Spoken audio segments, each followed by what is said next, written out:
Maybe? Okay, I think we're live. If anyone in the discussion wants to sound out, it says we're live, so we're gonna go with it. This is What Can I Do with a PhD? My name is... Oh, hi, Chris! I was there, but I didn't think I was there. I apologize. Oh, you're fine. There was some setting on my computer that said, even though I saw you guys, I guess you couldn't see me. That would explain the mysterious sounds we were getting. There you go. I don't know, Chris, if you can potentially mute yourself when you're not speaking. We're getting a little feedback. Awesome. Thank you. Sweet. So yeah, this is What Can I Do with a PhD? My name is Katie Overby, and I am a fifth-year doctoral student in the School of Public Health, and I will be hosting this session. Feel free to pop questions in the discussion forum. Comment on things, whatever. I'm gonna, go through the discussion and pull your questions, upvote questions that you really want asked, and hopefully we can get to them. So without further ado, I'm going to introduce our fabulous panelists. First, we have Dr. Chris Gaddy. Pronouncing that correctly? Yes. Hopefully. I should have asked that before we went live, but here we are. Chris is a self-described gymnast turned acrobat that likes to think. He holds degrees in mechanical engineering, biomedical engineering, and a doctorate in machine learning and data analytics. Chris grew up a gymnast and competed for the University of Michigan in Ann Arbor from 2001 to 2005. And in the spring of 2014, near the end of his doctoral work at Rensselaer Polytechnic, Chris put together a demo tape for Cirque du Soleil, and 2 weeks after defending his thesis, he was in Montreal training for Cirque du Soleil. He toured with the show for about 16 months in South America, and then joined Cirque du Soleil as a head coach until August of 2017. Currently, he pursues a variety of independent activities, including handstand coaching, academic editing, and circus research. Our second panelist, another Chris, Dr. Chris Arnaud. Chris is an American photographer who received his PhD in particle physics from Johns Hopkins University.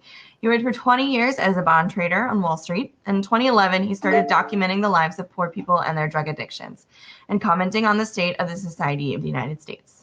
In 2019, he published his book, Dignity, Seeking Respect in Back Row America, in which he cuts through expert pontification on inequality, addiction, and poverty to allow those who've been left behind to define themselves on their own terms. Pulled from Wikipedia, because he has his own Wikipedia page, which is pretty cool. And then last but not least, another Katie. So we've got 2 Katies and 2 Chris's. So this is going to be a fun time. So Dr. Katie Nesbit received her doctorate in chemistry from the University of Pittsburgh in 2015. Her graduate research focused on prevention of brain damage as well as mapping neurotransmission in the brain. Katie received a postdoctoral fellowship to work at the University of Michigan in the Department of Pharmacology, studying drug addiction and obesity. Following her postdoc, Katie became an assistant professor at Towson University in Baltimore. While pursuing her chemistry career, Katie continued her passion of refereeing soccer. Refereeing since she was 14 years old, Katie continued to advance to higher-level soccer matches, making her professional debut in 2013. 3 years later, she joined Major League Soccer, working as one of 2 female assistant referees. Katie is now a FIFA assistant referee who attained this honor in 2016. In her refereeing career, she has worked 2 Youth Women's World Cups and achieved the highest honor to referee at the Women's World Cup in France in 2019. In August 2020, Katie became the first woman to officiate an MLS final after serving as the reserve assistant referee for the 2018 MLS Cup final. So we have a super diverse panel. I'm super excited. So I'm just going to dig in. And I'll start kind of with a general question for everyone, and we can just sort of go in turns. So my first question is, you all have ended up in places that are very different than the PhDs that you pursued. Did you always feel kind of a draw to places outside of research? And when do you know that you wanted to kind of move away from traditional kind of academia? I'll start with Chris Gaddy. Okay. Well, first, thanks for having us. It's a pleasure to be here. I think first, I don't really consider research and traditional academia to be synonymous. And like, I actually really like research. I like the process. I like the just kind of being in my head and thinking through things a lot. But there were other aspects about traditional academia, like I don't know, I'm less enthusiastic about teaching. I'm not enthusiastic about writing grants all the time. I'm not enthusiastic about all the departmental stuff. And so those were certain turnoffs that I just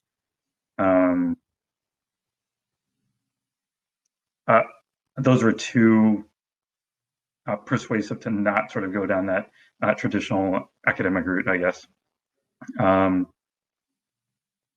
Was that the question, or am I going off in another direction? Okay. I get it. Yeah. Katie? So ending up in different places and all that stuff. And I think you kind of asked also when we came to this realization too. So I was just kind of thinking about that. My realization to leave academia is actually quite recent. I've only been a half now.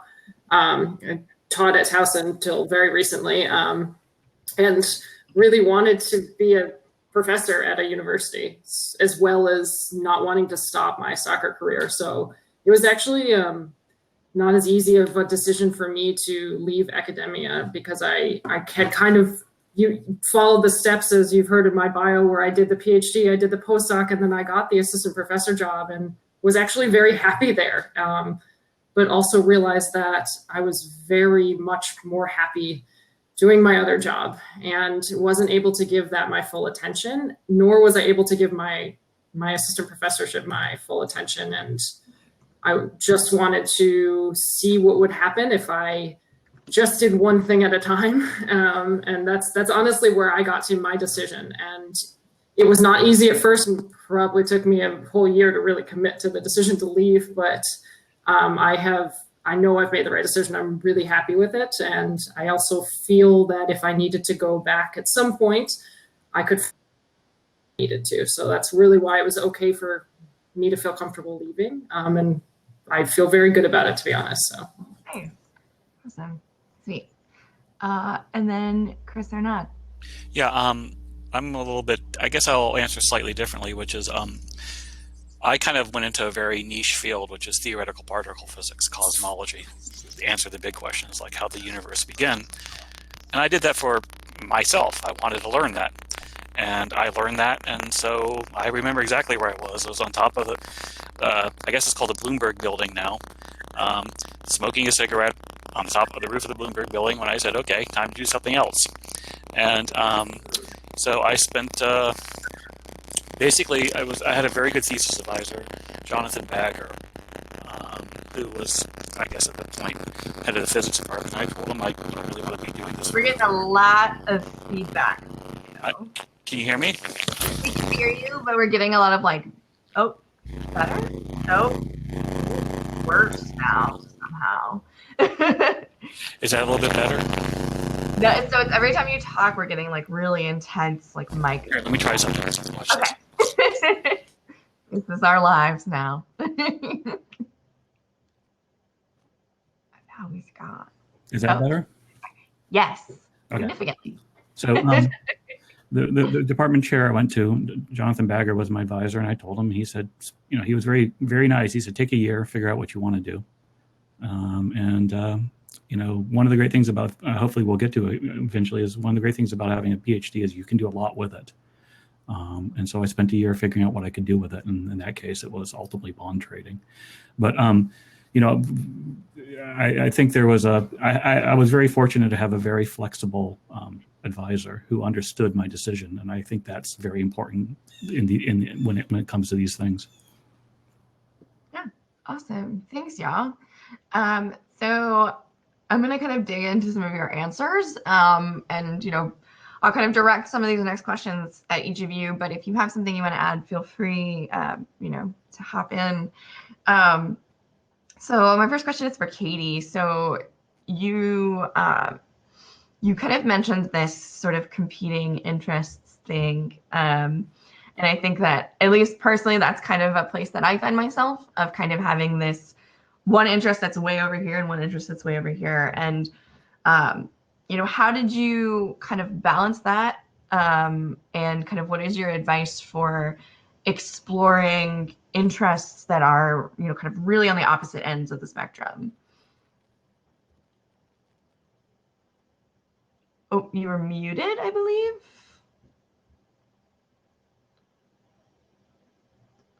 Oh.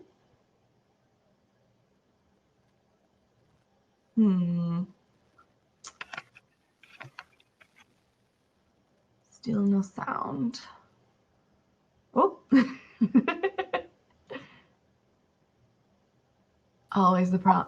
Oh. Did this work? Yes, maybe? That is better. We are back. Okay.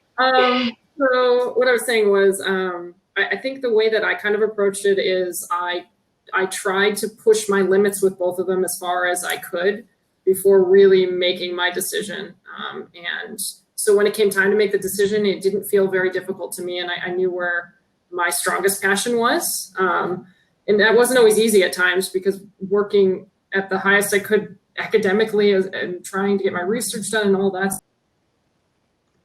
traveling around the world doing professional tournaments was kind of insane, to be honest, for a while.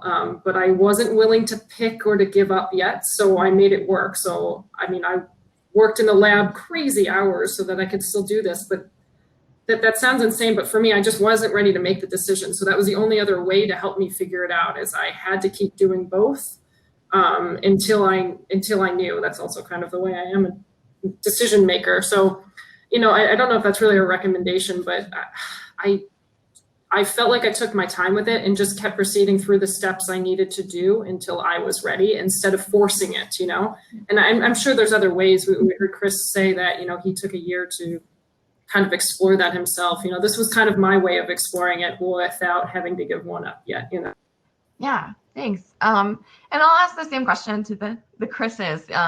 This, I think you all represent kind of having these interests in very different places. And, do you have any advice on, honing two very disparate skills? And, one question I had particularly is, network is really important in pretty much most careers. And so how did you navigate kind of cultivating networks that exist in really different spaces? I'll just jump here and say, I've had 4 careers, and I did 20 years of bond trading. Then I went to do what basically is work with addiction and poverty. And so basically documentary work with, and there was this really, Catherine was talking about this year of kind of doing both. And I literally was spending my days on a trading floor, like you see in the movie Big Short. And at night I was in crack houses with a camera. And it was absurd. I did it for about a year and a half. But, I wanted to do both. And ultimately the one I chose was the one where I was happiest. Quite honestly, I was happiest doing the second one. You just make these decisions after you realize, like, which one do you look forward to? Do you look forward to, in my case, spending time doing the photography, or do I look forward going and doing bond trading? I think you after a certain point. In terms of the connections, that's a hard one for me, because one of the things I've been fortunate that I kind of just forge ahead and do things. How I got my job on bond trading is actually kind of is a connection network thing. And it just, when I decided I didn't want to do physics anymore, I went to the library and over there at Hopkins, and I sat in the stacks, and I found the American Mathematical Association's guidebook. They have a membership list. And I went through, and they listed all the members by geography, literally what town they lived in. And I found all the members of the American Mathematical Society who had PhDs who worked in New York City. And then they also list you by your company. And I found the ones who work at JP Morgan, at Goldman, at Merrill Lynch, and I cold called them. Yeah. And I said, you got a PhD in physics, or I got a PhD in physics, you got a PhD in math. How'd you end up banking? And what was really stunning was there were like 63 of them. And I called literally almost all 63, and nobody turned down my call. Everybody was happy to talk to me because they wanted to tell me how they made this transition from math into finance. So I think you got to use the resources available, and having a PhD in X, in my case, having a PhD in theoretical physics or having a PhD in theoretical math, is a small group of people. And I have found that if you have one and you walk into a different town and you meet the others, they're usually willing to help you. Nice, that's really good advice. So back in when libraries, in-person libraries, man. Just in-person anything really. Yeah, I don't know if the membership is still listed by city, or it must be on a blog somewhere or on a web page. But you can, again, these memberships in these academic societies. I was lucky that the ones for the American Mathematical Association, or whatever it's called, is literally listed by, it lists your hometown, it lists where you live, and lists what company you work for. Yeah, I do know. I'm in some other professional societies. They at least will give you the contact information, which is a good place to start. Chris, did you want to add anything to this in terms of, so you were training as a gymnast through your doctoral work, I assume. Yeah. Otherwise, that's crazy impressive.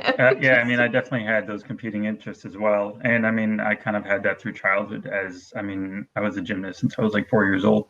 So early on, you really start to figure out how to manage your time well so that you can train as much as you need 3 or 4 hours a night, but also get your homework done and be at school and everything. And so that's kind of ingrained in you.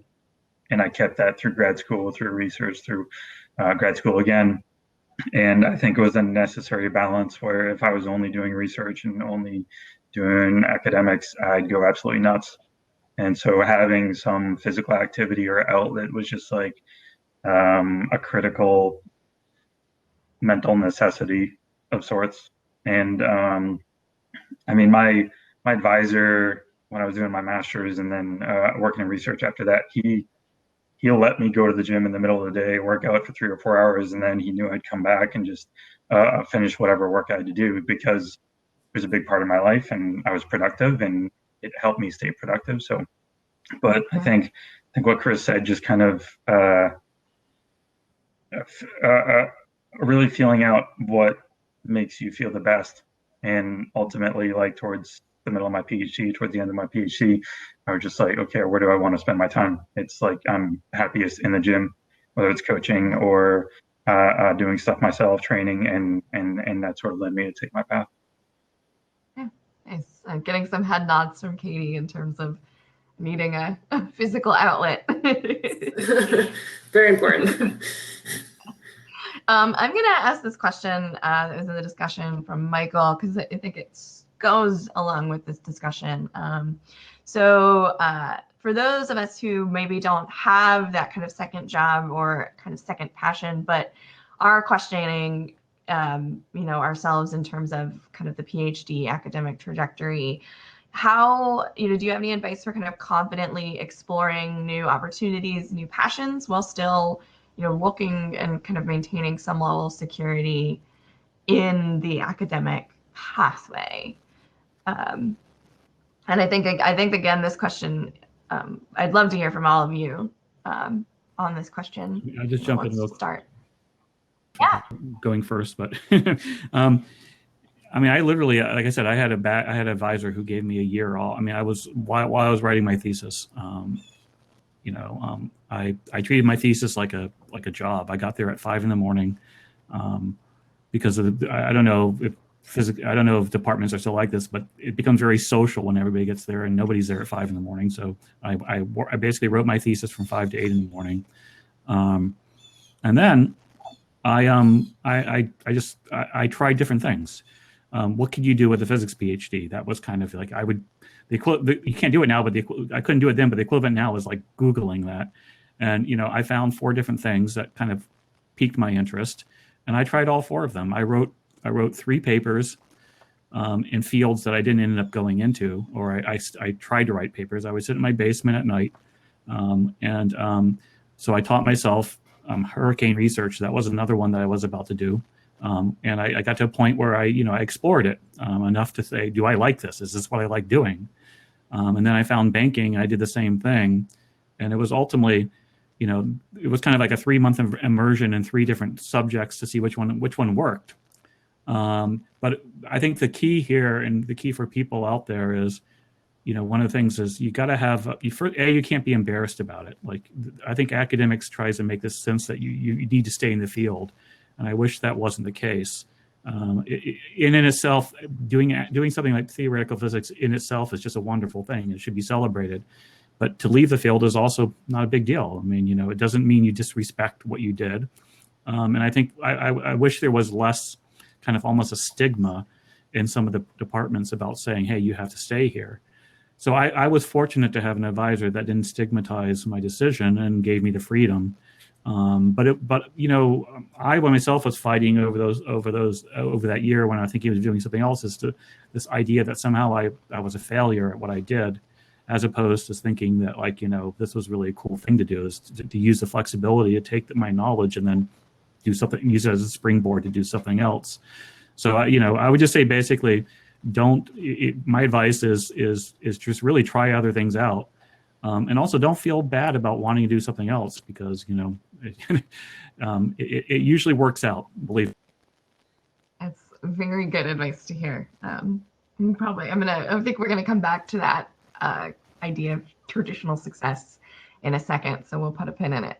But I do want to hear briefly from Chris and Katie, kind of on the same question about exploring different passions while still, kind of maintaining some level of security, job security at least. Yeah. Sure. I had a couple things to go off of Chris too that I was just thinking about. That I keep hearing coming up too, is just kind of actually asking and talking to your advisor about that. That's something that took me a really long time to have the guts to do, because I had a scary advisor and I never thought he'd ever actually let me go away for a weekend or do something like that. But because I was working hard, when I first asked, he was like, yeah, no, go. Like, that seems like you're something you want to do. And it just became easier and easier as long as I was getting my work done. And I was fortunate to be able to do like half my work in the lab and half on the road. So it always worked out. But I think one of the number one things I keep hearing all of us say is that, sometimes you just got to ask and see what happens. You know what I mean? And people, when you talk about your passion about something that may be different, people are actually way more open to it than you think they're going to be. So I just wanted to kind of reiterate that, as it kind of took me a long time to get the courage to do that. So that's one thing I wanted to talk about. The other thing that I think I can kind of hit on in terms of exploring. I know we all have gone through this whole pandemic mess of maybe not being able to fully do our jobs or not at all. And, a year after I quit my job and I was just fully doing soccer shut down. And it scared the crap out of me that, oh, great, you definitely chose the wrong path here. What the hell are you doing? So I also wanted to just say at this point that you're definitely going to have those moments, whether it's a pandemic or not, where you're going to go, oh no, did I do the wrong thing? And one of the things that happened for me after I went through that phase was, okay, then I had the freak out moment of maybe I need to get back into this. So I started just digging around on the internet of like, what can I do with my PhD now that I've been out for a year and this whole thing. And it got me down this road of, wait a second, what am I doing here? And I had to stop and remind myself, well, I chose this for my passion and I love that. And it's okay to have these moments where it doesn't feel that right. And maybe, you're a little unsure. But another thing that kind of came out of that for me was reassuring myself that my decision was correct, but also I did a ton of Googling and I found a couple of interests for me that were unusual and these very small contracting jobs that kind of got me through that time that I actually kind of really enjoyed. And it was just kind of amazing.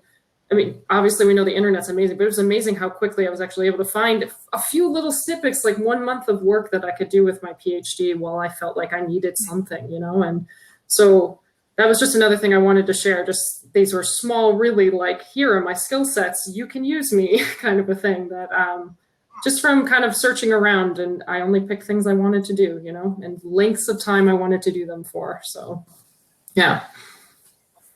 That's great advice. And that's good. It's good to hear that that kind of uncertainty is normal. So you're telling me that, as it turns out, it is not possible to be madly in love and happy with your job 100% of the time? Probably not. I mean, you can get pretty close, but you've been lied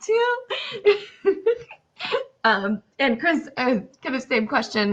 You know, I'd love to hear your thoughts. Yeah, I mean, I think exploring topics is important, and like it's essential for me. I mean, I've kind of changed areas like 3 times, mechanical to biomedical to machine learning data analysis. And I find that like after 5 years, I just get bored, where it's not like I've learned everything, but like, okay, I entertain that sort of learning curiosity. And that's why I did my PhD, kind of like what Chris said. He did it to learn, and I was just interested in learning about machine learning data analysis. And so now I'm kind of going through that too as well. Like I'm kind of exploring a whole bunch of different fields and just looking into things, spending time reading stuff, and just finding what is out there and seeing what sort of takes my interest. But meanwhile, I've still got, I do academic editing on the side. So I've got a number of groups that every now and then send me a paper to review, grants to review, stuff like that. I do online handstand teaching, which has shifted from my in-person handstand teaching, given what is going on with the world.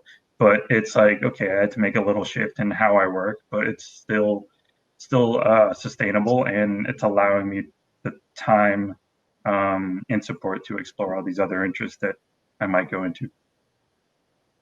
Yeah. Real add to what Catherine said, and what just additional. I mean, my first day on Wall Street was scary as hell. I mean, I couldn't, I didn't, like, I can remember, it was August 3rd, 1993, but I remember sitting there going, basically, and I apologize for lying, what the fuck did I get myself into? Like, you know, if it hadn't been 40 floors out, I would have run away. You know, just sitting there going, what? You know, and because you know, I had to borrow money to move to New York City to try this whole new career.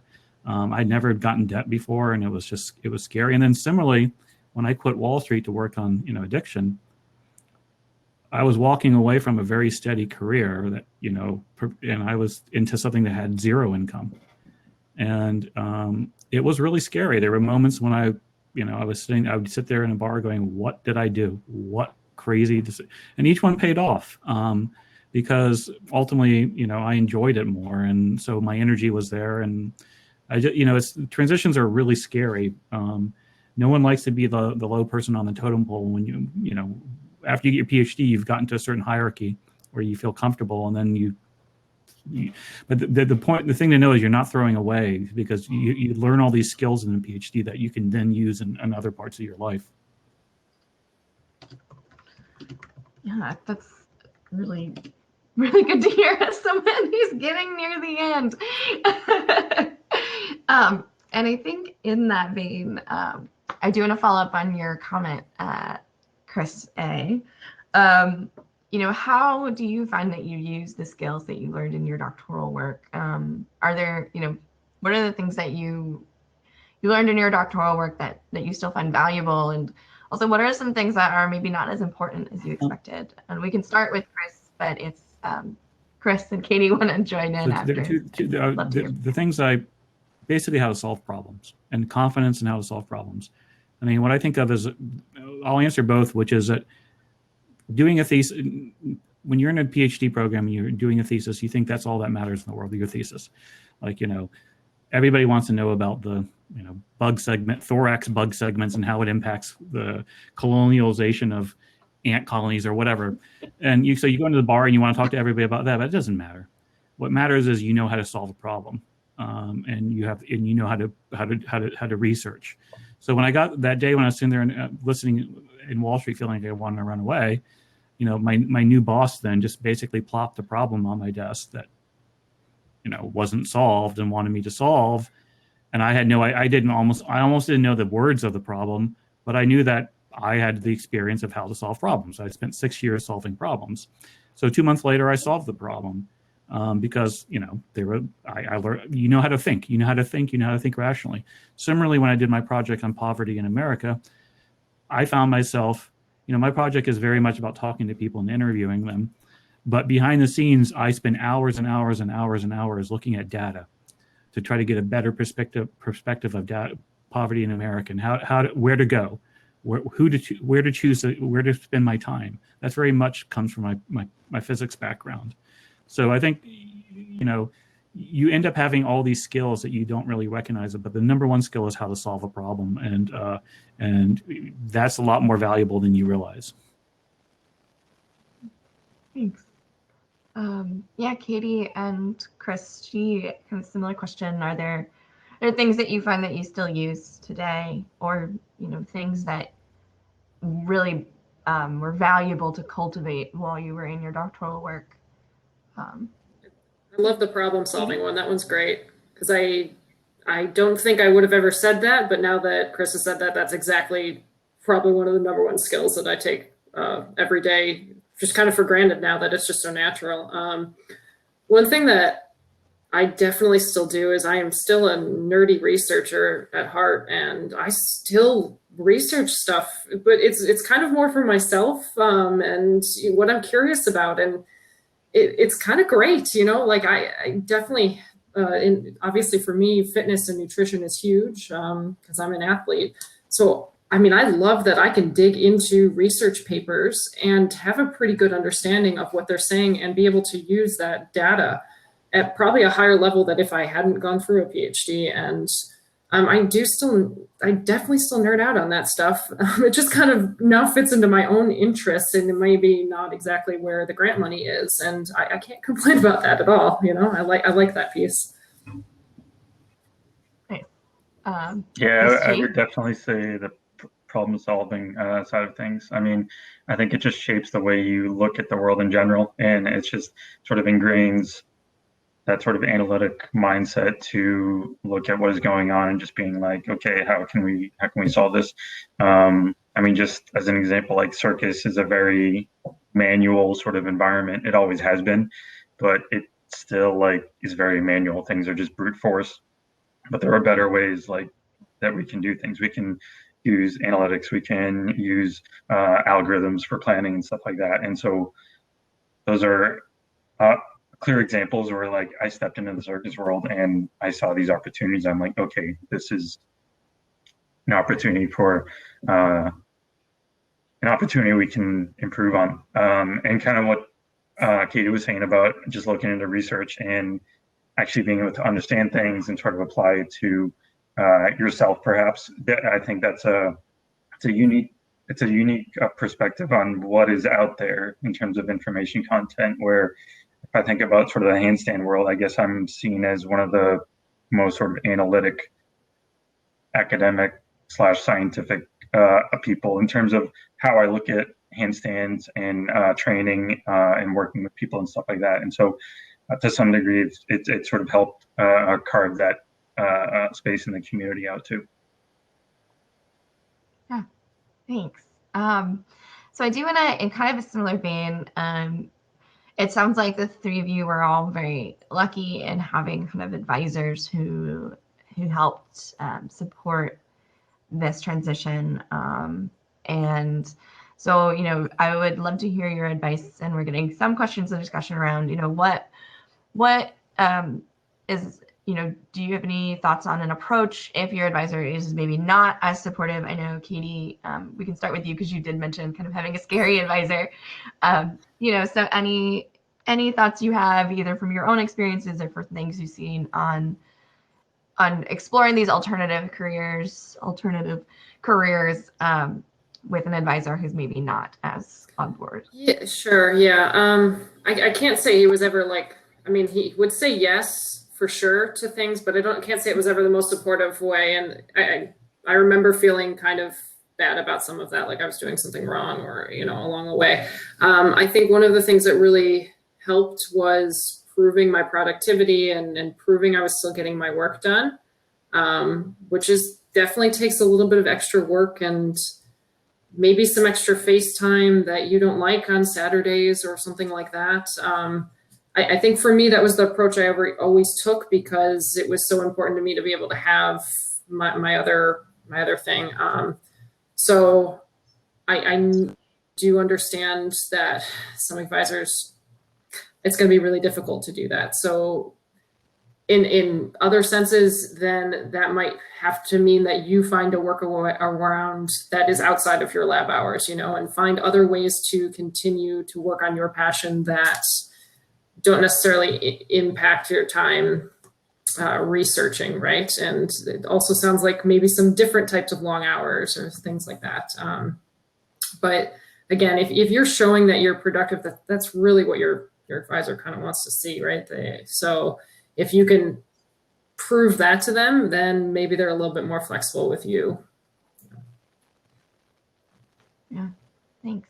I don't know if either of the Chris's had anything. I would just add that in all my various different careers, I've always chosen to try to work with people who were normal or were not jerks, and meaning that my advisor happened to be a good person because I had other options at the time. I chose an advisor that I thought was a good person, at the risk of maybe not working.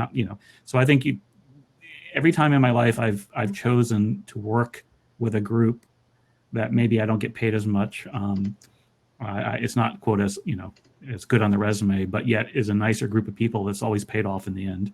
So that doesn't answer the question for people who are currently working in an environment. I just think that I think life's too short to put up with jerks, and you got to figure out a way to try to move on to a different platform or a way where you're not surrounded by someone who's treats you like treats you badly.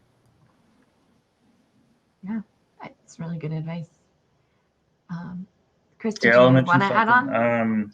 I mean, my committee had 5 members on it, and I think I remember just putting off the conversation I was going to have with them about, okay, I'm going to the circus. And when I actually did have the conversation, like 3 were supportive. They were like, wow, that's cool. That's awesome.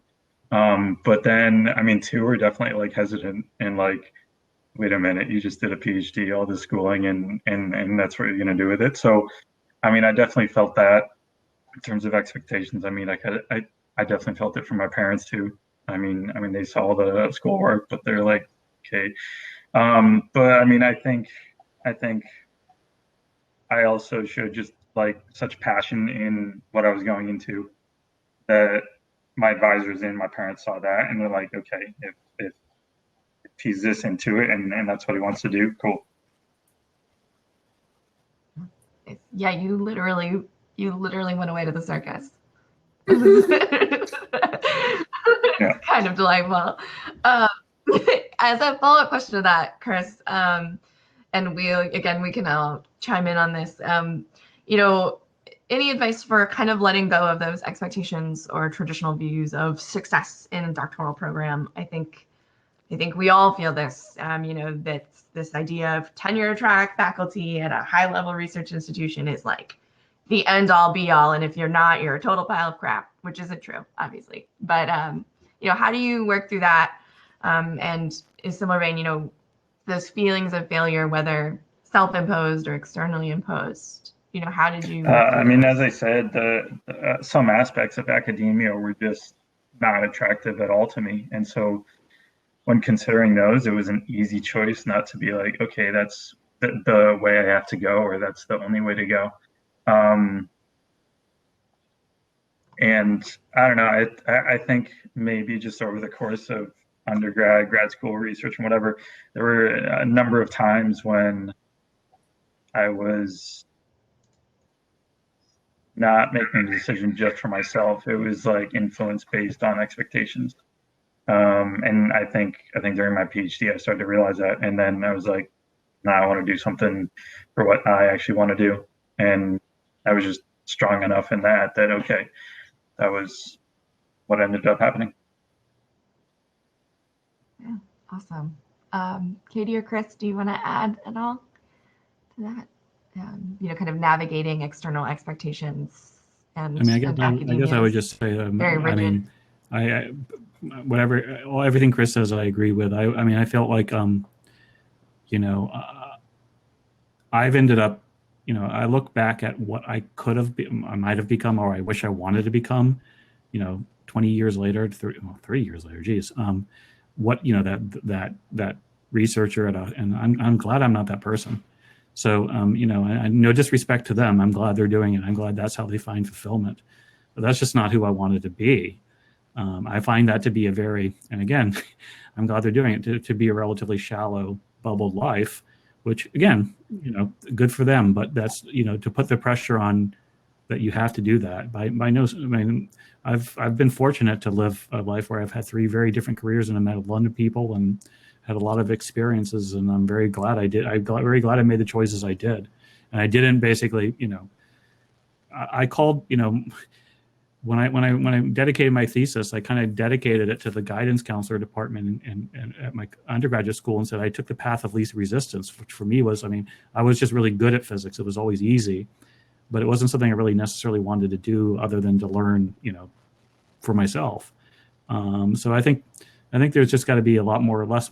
You just got to basically say, do I want to do something else? And if you do, good, great, and go with it.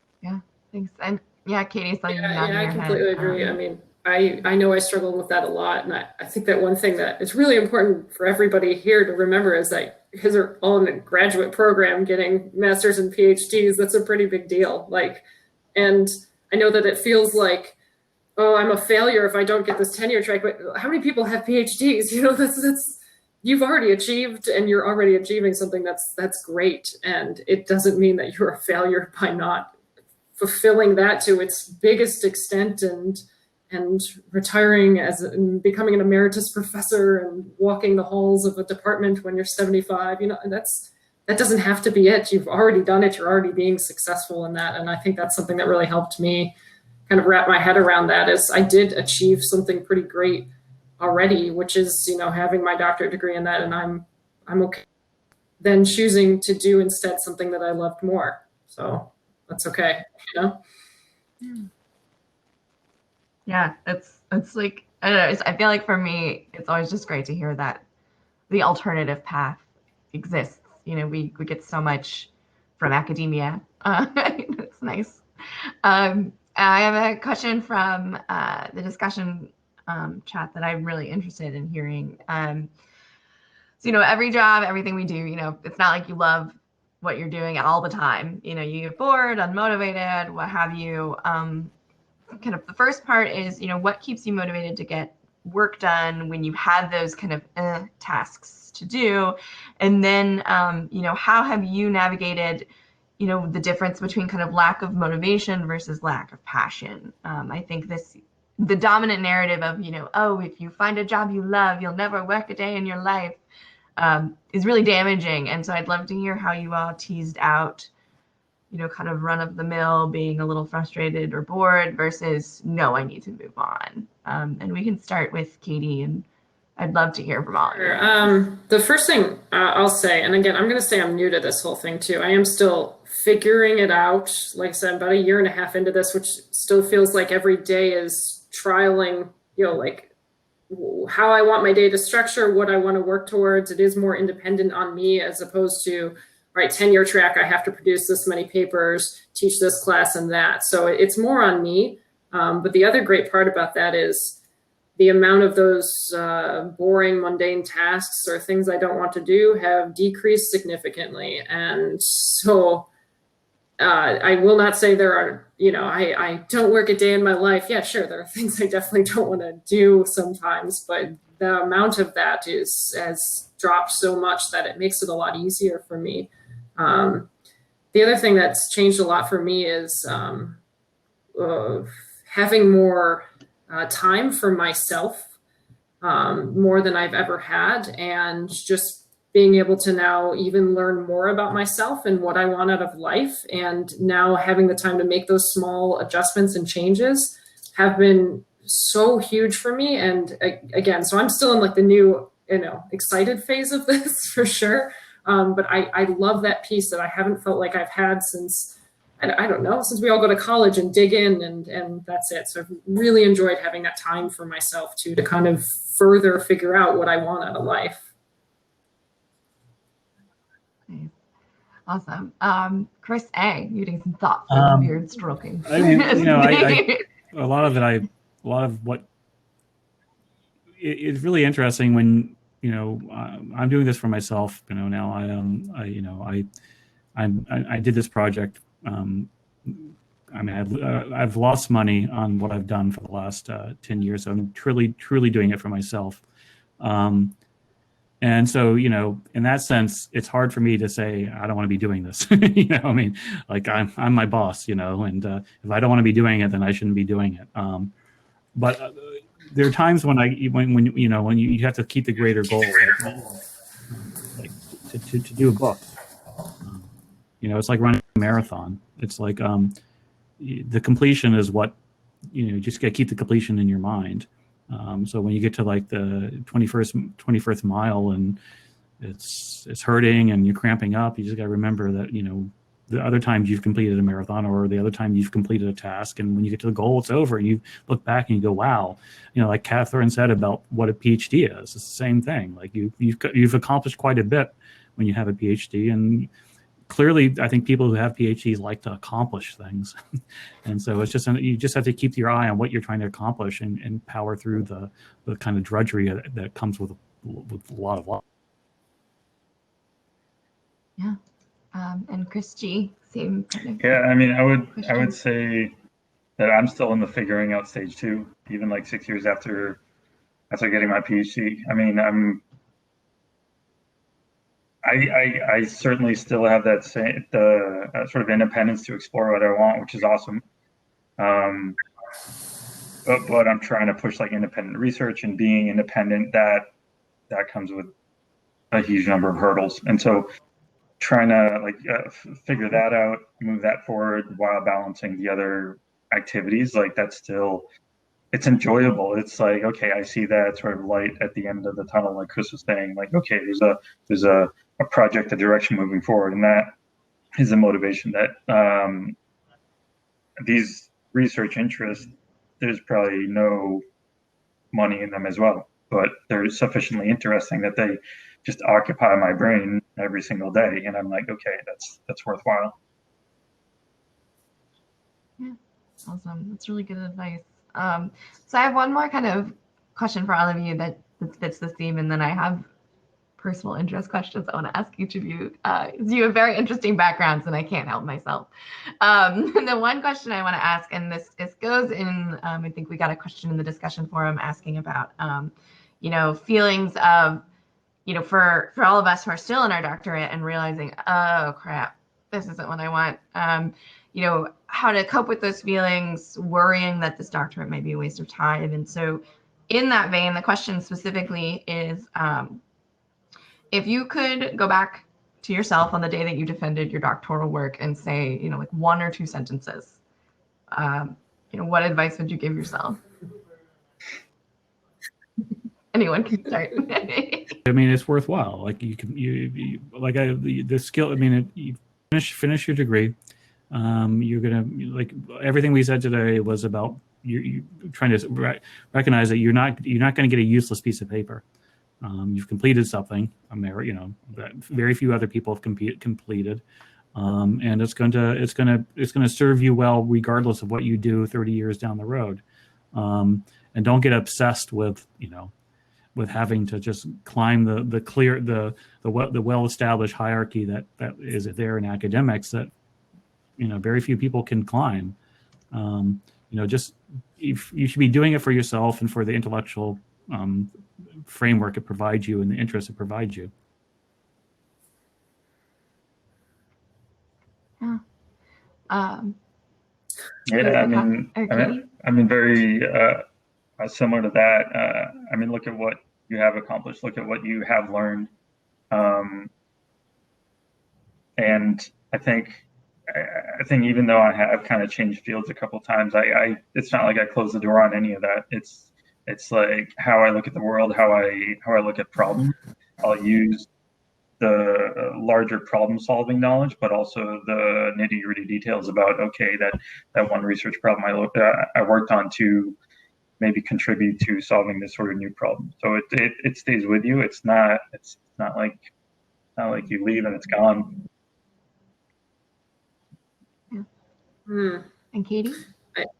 I think I'd say something. It's so okay to not know exactly what you want to do with the rest of your life, because that could change, and it's okay.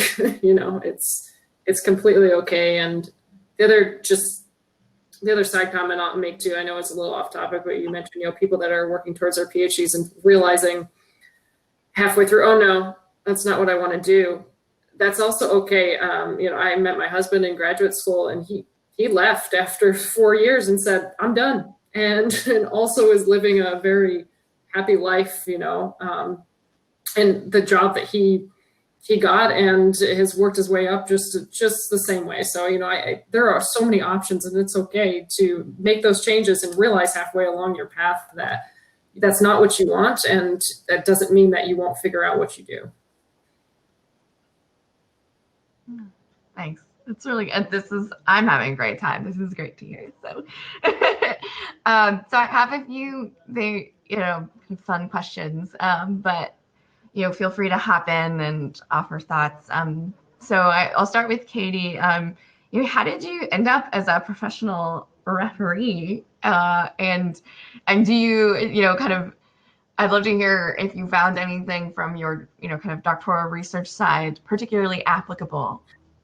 Sure. Yeah. I wish I had a better story than other than like I started doing it as a kid to make money, refereeing, and I just kind of really liked being active, and it let me keep being active, and it was something I could still do at the same time as college and all that other stuff. So I kind of just stuck with it.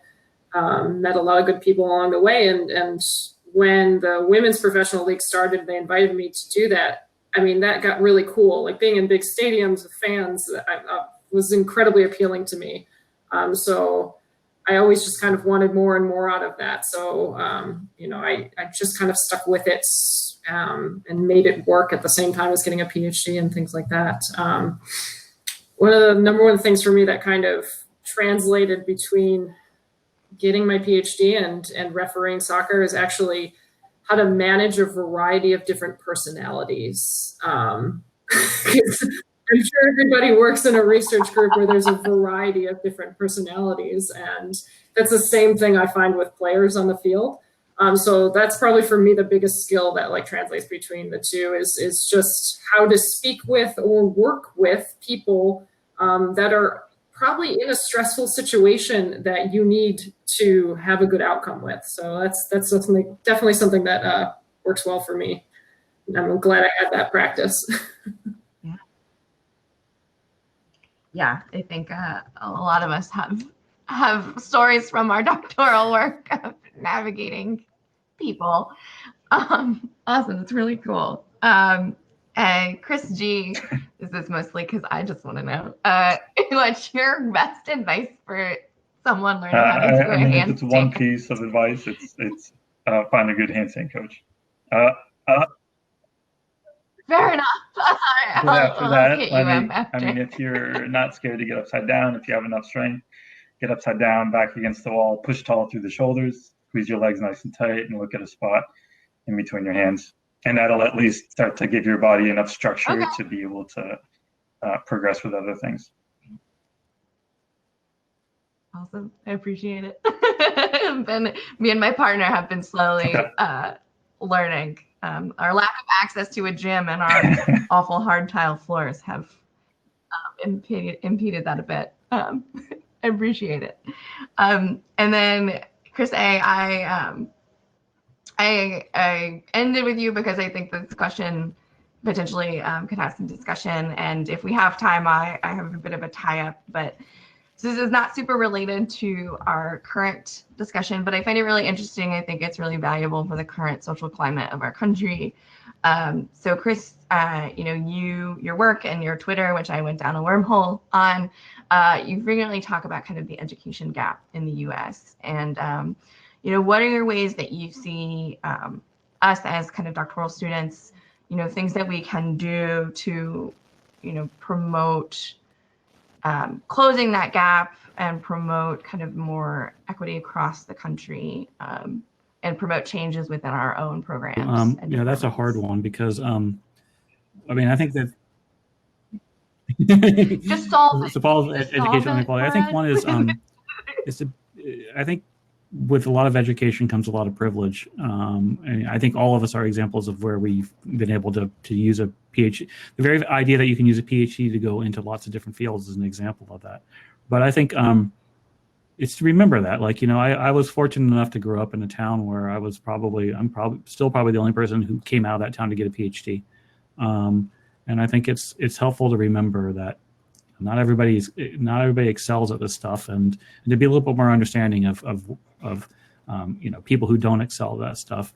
I used to when I was a grad student, I used to think it was funny that when someone asked me what I was doing for my math PhD, I just used to say I'm literally adding up two large numbers, and that I could convince people that. But in retrospect, that was me just being a jerk, of not respecting people who don't understand what I did. And I think respecting that what you do is in many cases to be an academic, to be a PhD is in many ways a privilege.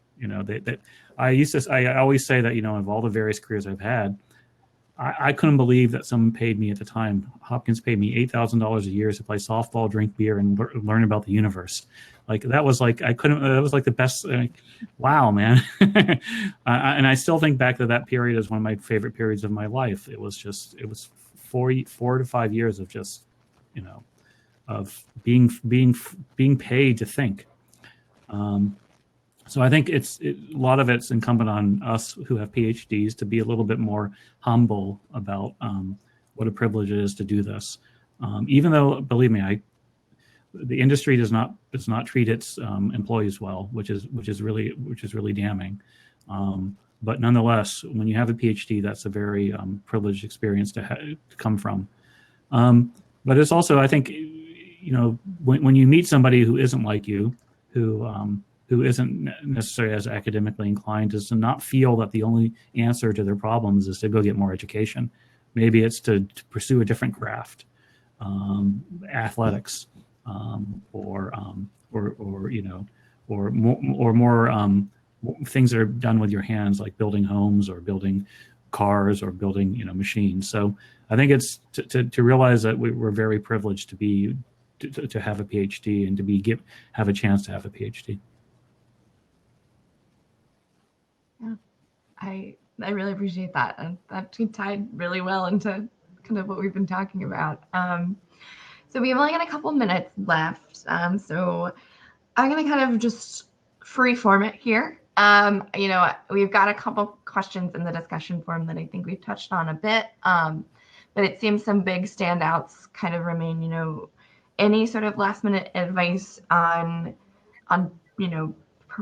identifying your passions and sort of marketing yourselves when when we all get out into the world with our shiny doctorates, marketing ourselves when we decide to change careers, and also if you want to add what's been bringing you joy since March.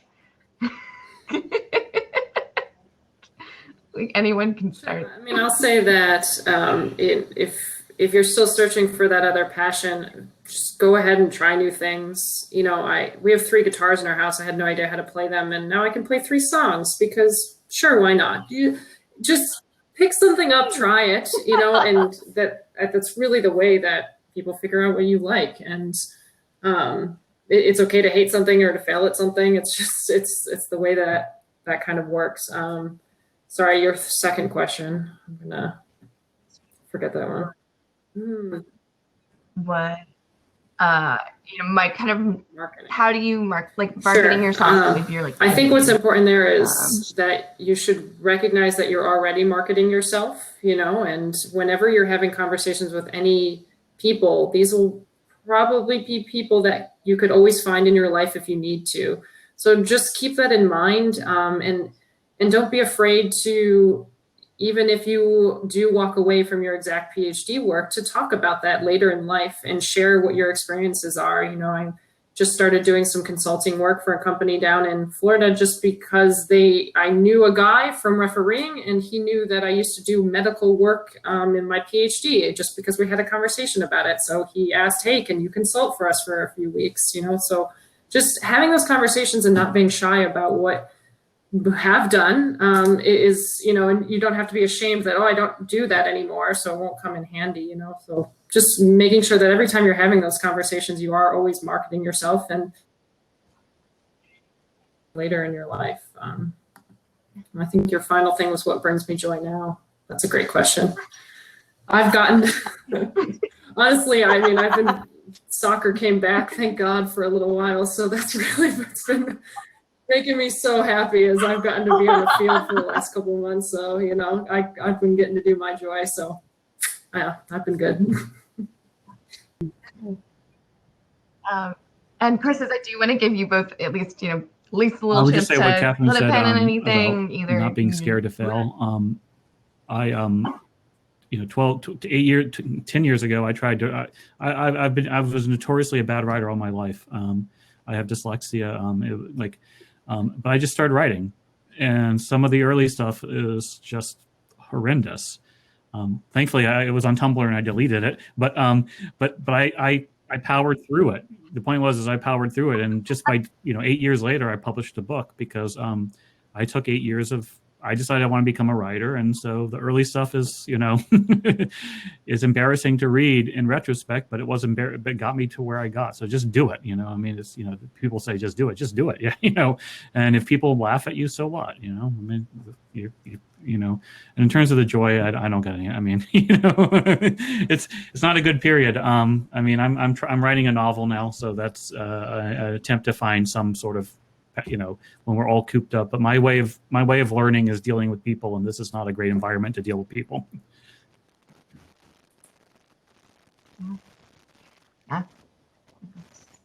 Yeah, I mean, I like Chris, what Chris and Katie were saying about not being afraid to fail. I mean, I think I use a lot of analogies to handstands, and like if you're not failing at a handstand, then you're not pushing yourself, and you're not going to grow. So I mean, there's a very important element to that.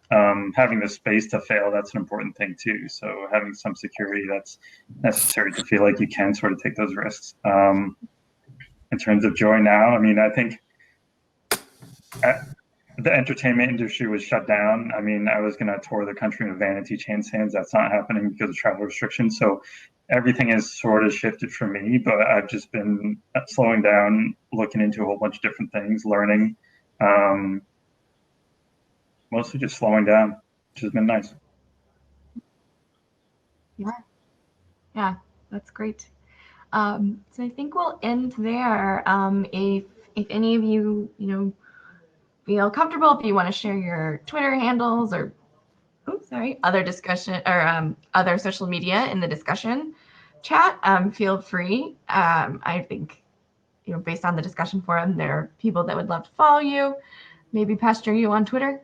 And yes, I think I speak for discussion forum and everyone watching. This was great. I had a lovely time speaking to you all, and it's really, really nice to hear kind of these perspectives from outside of the ivory tower. So thank you so much for being here.